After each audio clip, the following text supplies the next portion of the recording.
Part देखिएगा। तो आज की वीडियो में हम लोग समझेंगे कंटिन्यूअस टेंस। कंप्लीट समझा दूंगा, एक भी चीज बाकी नहीं रहेगी, लेकिन इसके बाद आपको प्रैक्टिस की जरूरत पड़ेगी। तो ठीक है, शुरू करते हैं। सबसे पहले तो कंटिन्यूअस शब्द का मतलब समझो। काम चल रहा है, कोई भी काम चल रहा है। जैसे मैं खा रहा हूं, पी रहा हूं, नाच रहा हूं, ये सारे काम किस में हो रहे हैं? प्रेजेंट में, आज में। तो इसे किस में गिना जाएगा? प्रेजेंट कंटिन्यूअस में। ठीक है, ये हो गया एक भाग। अब इसी चीज को हम कल पे अप्लाई करते हैं, आने वाले कल पे। अगर हम आने वाले कल में इसी चीज को बोलें तो कैसे बोलेंगे कि कल मैं नाच रहा था, कल मैं खा रहा था, कल मैं पढ़ रहा था, वगैरह वगैरह। मतलब जो ये चीजें थी सारी, ये कल हो रही थी, कल ये चीजें कंटिन्यू थी, और इसे मैं आज बता रहा हूं। तो इसे किस में गिना जाएगा? पास्ट कंटिन्यूअस में। अब यार दो टेंसेज में हो चुकी है, प्रेजेंट और पास्ट में, तो फ्यूचर में भी हो सकती है। कल मैं खा रहा होऊंगा, कल मैं नाच रहा होऊंगा। तो मतलब कोई भी काम कल कंटिन्यू रहेगा, तो इसे कहेंगे हम फ्यूचर कंटिन्यूअस। तो कहने का मतलब है कि तीनों कालों में काम चल रहा है, प्रेजेंट कंटिन्यूअस, पास्ट कंटिन्यूअस और फ्यूचर कंटिन्यूअस। और अगर इन तीनों को हम अपने चार्ट के हिसाब से देखें तो यही तीनों आज हमें पढ़ने हैं। तो मैं सबसे पहले प्रेजेंट कंटिन्यूअस वाले वाक्यों को लेता हूं। अगर मैं आपको इसमें कुछ इंग्लिश में सेंटेंस बनाने के लिए दूं, कुछ जैसे मान लो मैं फुटबॉल खेल रहा हूं, इसी का एक नेगेटिव दूं कि मैं फुटबॉल नहीं खेल रहा हूं, और एक प्रश्नवाचक कि क्या मैं फुटबॉल खेल रहा हूं, तो इन तीनों को इंग्लिश में ट्रांसलेट करना कोई बड़ी बात तो नहीं है। लेकिन फिर भी अगर हमें इनके रूल्स पता होंगे, रूल्स मालूम होंगे, तो इन्हें ट्रांसलेट करना इतना आसान हो जाएगा कि हम कैसे भी सेंटेंस को ट्रांसलेट कर सकते हैं। तो मेरे हिसाब से हमको पहले रूल्स समझ लेने चाहिए। बहुत ही सिंपल से रूल्स हैं, आराम से समझ में आ जाएंगे। सबसे पहला और इंपॉर्टेंट रूल कि भैया कोई भी काम चल रहा है तो ING वर्ब की फर्स्ट फॉर्म के साथ जुड़ेगा। जैसे ईटिंग, ड्रिंकिंग, डांसिंग, वगैरह वगैरह। सब कामों के आगे ING आ रहा है ना, तो वर्ब के आगे, वर्ब की फर्स्ट फॉर्म के आगे ING लगाएंगे। दूसरा रूल, इज, एम, आर का प्रयोग।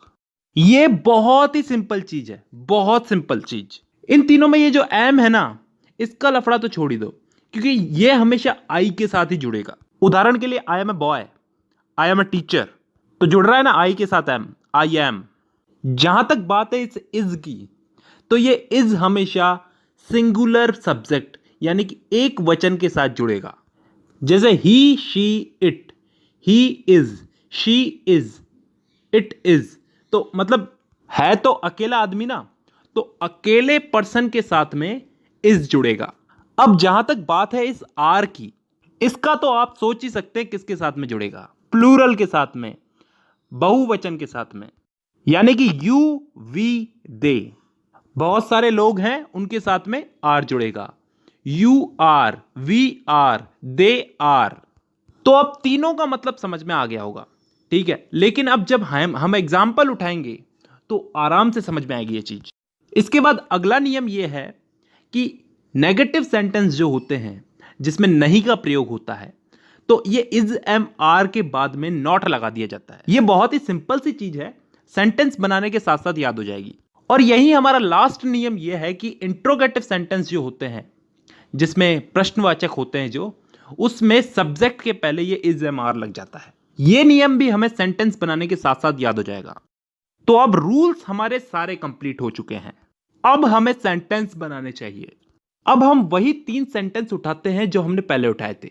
मैं फुटबॉल खेल रहा हूं, नेगेटिव में मैं फुटबॉल नहीं खेल रहा हूं, और इंट्रोगेटिव में क्या मैं फुटबॉल खेल रहा हूं। इन तीनों को अगर हम इंग्लिश में ट्रांसलेट करें तो पहले वाले को हम इंग्लिश में बदल के देखते हैं। मैं फुटबॉल खेल रहा हूं का आई एम प्लेइंग फुटबॉल। यहां पे हमारे जो भी रूल्स थे हमने फॉलो किए हैं। आई के साथ हमेशा एम लगेगा, और प्ले जो है वर्ब है, इसके साथ ING लगेगा, और फुटबॉल जो है वो ऑब्जेक्ट है, उसमें कोई चेंजेस नहीं होते, ठीक है। अब नेगेटिव में इस सेंटेंस को बदल के देखते हैं। मैं फुटबॉल नहीं खेल रहा हूं, I am not playing football. यहां पे आई के साथ एम लग गया, उसके साथ नॉट लग गया। जैसा कि मैंने आपको रूल समझाया था कि ये सेंटेंस बनाने के साथ साथ समझ में आ जाएगा। I am not, play verb है, इसके साथ आईएनजी लगा है, और फुटबॉल ऑब्जेक्ट। तो अब इस तीसरे वाले इंट्रोगेटिव सेंटेंस को इंग्लिश में बदल के देखते हैं। क्या मैं फुटबॉल खेल रहा हूं? Am I playing football. यहां पे एम जो है, ये सब्जेक्ट के आगे आ गया, ये आई के आगे आ गया, और लास्ट में जाकर के क्वेश्चन मार्क लग गया। और प्ले जो कि वर्ब है, इसके साथ आईएनजी लग गया, और इसी के साथ साथ हमारा प्रेजेंट कंटीन्यूअस टेंस खत्म होता है। अब चलते हैं हम लोग पास्ट कंटीन्यूअस टेंस पे। अब दोस्तों, इस पास्ट कंटीन्यूअस टेंस में ऐसी चीजों को बताया जाता है जो पास्ट में चल रही थी। मैंने आपको शुरू में एग्जाम्पल देकर के समझाया था कि मैं पढ़ रहा था, मैं खेल रहा था।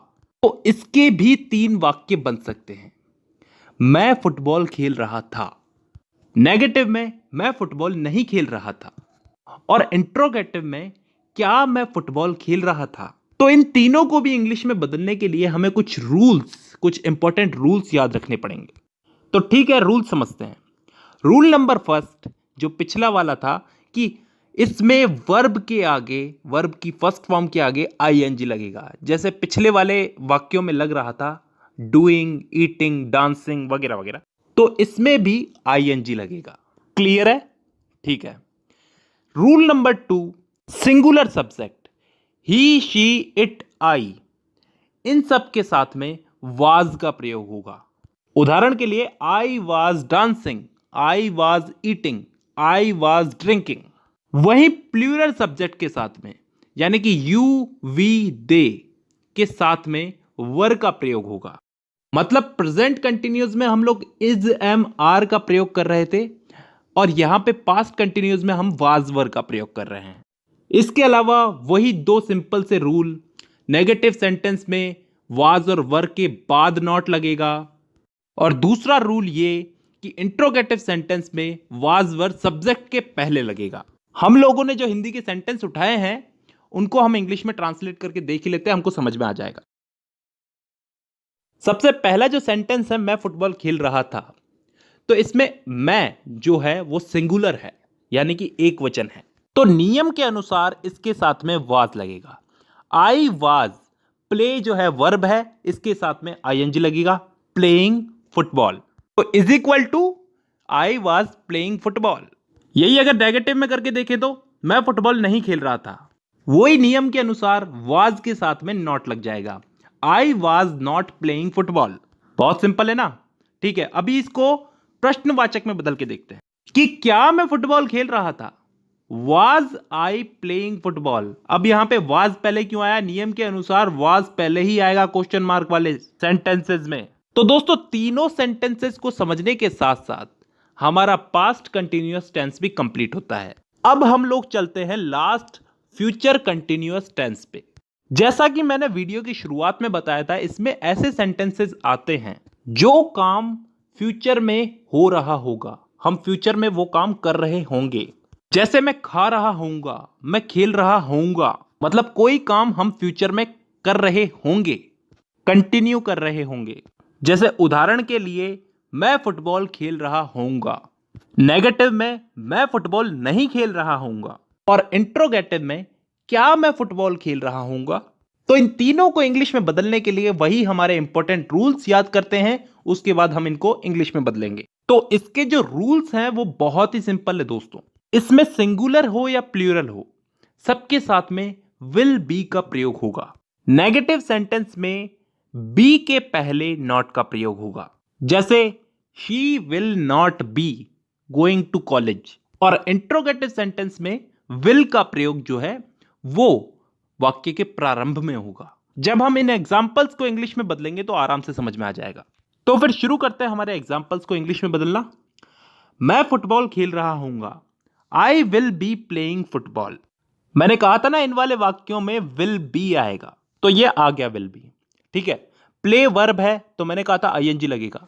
कंटिन्यू अगर पास्ट में हो, प्रेजेंट में हो, फ्यूचर में हो, आईएनजी तो लगेगा ही। अगर इसी सेंटेंस को हम अगर नेगेटिव में बदल के देखें, मैं फुटबॉल नहीं खेल रहा हूंगा, तो I will not B playing football. यहां पे ये नॉट जो है ये बी के पहले लगा है। मैंने आपको बताया था रूल्स के अनुसार नेगेटिव सेंटेंस में बी के पहले नॉट लगेगा। तो I will not B playing football. और अगर इसी सेंटेंस को हम लोग इंट्रोगेटिव में बदल के देखें, क्या मैं फुटबॉल खेल रहा हूंगा, will I be playing football. यहां पे विल पहले क्यों आया ये बताने की जरूरत नहीं है, क्योंकि इंट्रोगेटिव में विल पहले आता ही आता है और एंड में जाकर के क्वेश्चन मार्क लगेगा। तो यहां पे हम लोगों ने इन वाक्यों को इंग्लिश में ट्रांसलेट करके फ्यूचर कंटिन्यूअस टेंस भी समझ लिया, और इसी के साथ हमारे चार्ट के हिसाब से हमारा कंटिन्यूअस टेंस भी कंप्लीट हो गया। अगली वीडियो में मैं आपको परफेक्ट टेंस के बारे में कंप्लीट समझाऊंगा, प्रेजेंट परफेक्ट, पास्ट परफेक्ट और फ्यूचर परफेक्ट टेंस। ठीक है, आज की वीडियो में बस इतना ही। अब मुलाकात होगी आपसे अगली वीडियो में, तब तक के लिए धन्यवाद।